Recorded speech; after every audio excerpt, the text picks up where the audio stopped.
bonjour à toutes, bonjour à tous, j'espère que vous allez bien, que vous passez une belle dernière journée de la semaine de travail, je pense pour la plupart d'entre vous, à part les commerçants qui vont bosser le 31. J'ai une grande pensée pour eux qui sont d'ailleurs fatigués par tout ce qu'ils ont pu travailler en fait pendant ces périodes de fête, mais en même temps c'est là où ils font leur plus gros chiffre d'affaires. Je vous raconte ça parce que dans le live du jour aujourd'hui, je voulais faire un petit retour sur la clôture d'un programme de coaching Happy Business Boost que j'ai fait avec une cliente qui est dans le commerce, justement. Et donc en fait, c'était génial en fait d'avoir son retour, son bilan de clôture. D'abord parce qu'elle a énormément avancé, que voilà, elle termine en plus, elle fait un très très beau mois financier pour terminer l'année, donc c'est plutôt chouette. En fait, c'est marrant parce que je suis aussi contente pour mes clientes que si c'était pour moi, en fait. Je me rends compte de ça. Quand on a accompagné une personne pendant 6 mois et qu'on voit ses résultats, en fait, on est aussi content qu'elle, comme si c'était à nous que ça arrivait. Donc, j'adore cet effet-là. Et je suis très contente parce que ce qu'elle retient vraiment de l'accompagnement, c'est la structuration. C'est ce qui est vraiment ressorti, le fait de s'être structuré. Ça bouge parce que j'ai des chats qui font les foufous sur la table. Donc elle s'était structurée en fait en termes de tableau de bord. Voilà, elle suivait pas forcément bien ses chiffres en fait. Elle était beaucoup à l'intuition. Donc dans les faits, c'était pas non plus. Elle faisait plein de choses de bien en fait, mais elle suivait pas vraiment ses chiffres. Et en fait, en suivant les chiffres, c'est ce que je dis de façon très simple, ça permet vraiment de rationaliser en fait les choses.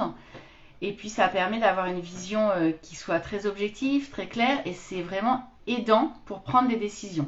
Donc c'est pour ça que dans mes accompagnements, en fait, je propose toujours 3 ou 4 tableaux de bord très simples, mais qui sont par contre essentiels à suivre pour avoir une vision exhaustive. Et là, c'est marrant parce qu'on discutait en fait de la quote-part des investissements qu'on peut faire par rapport au chiffre d'affaires réalisé. Et en fait, je lui disais que en fait, elle pouvait regarder, par exemple, alors, il y a plusieurs méthodes, mais elle peut regarder donc les objectifs de chiffre d'affaires qu'elle s'est mis pour 2023. Après, elle, pour le coup, elle a pas mal de produits, donc elle regarde quels sont les produits. Ils sont en train de faire les idiots, les chatons, là, donc ça bouge. Oh là là. Donc, je reprends.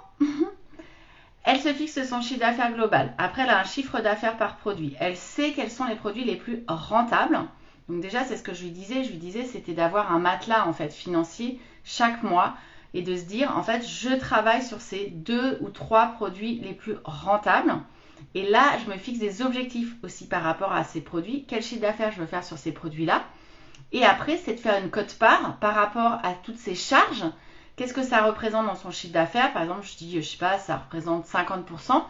Peut-être qu'elle peut se dire, allez, je garde 60%, on va dire, enfin j'ai 50% pour mes charges, j'ai 10% que je mets en trésor ou 20%, et le reste, que ça soit donc 40 ou 30%, je l'investis et d'abord dans ces 2 types de produits pour être certaine d'avoir mon matelas financier et ma récurrence en fait chaque mois. Coucou Magali, merci de me suivre.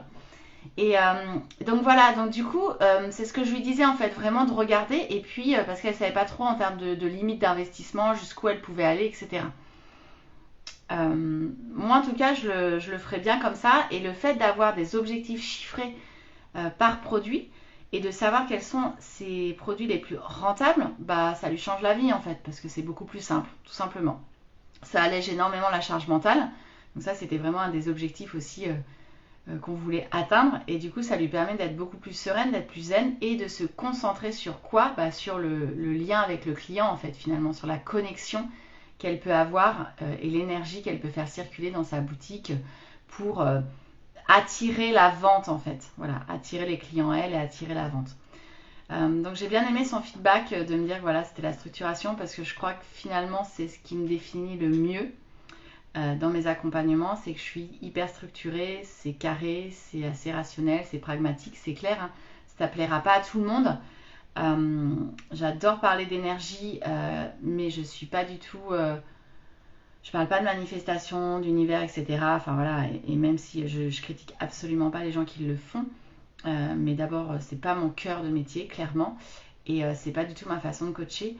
Donc c'est clair que j'attire à moi, je pense, des gens qui veulent des résultats concrets et qui veulent un petit peu se structurer dans leur entreprise.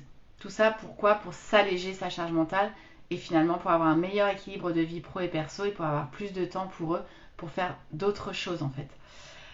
Donc voilà, ça c'était le petit feedback à 9h du matin et c'était cool. Et c'était ma dernière séance de coaching de l'année également. Donc je l'ai savouré parce que je trouve que c'est important à la fois de clôturer ce programme et en plus c'était ma dernière séance.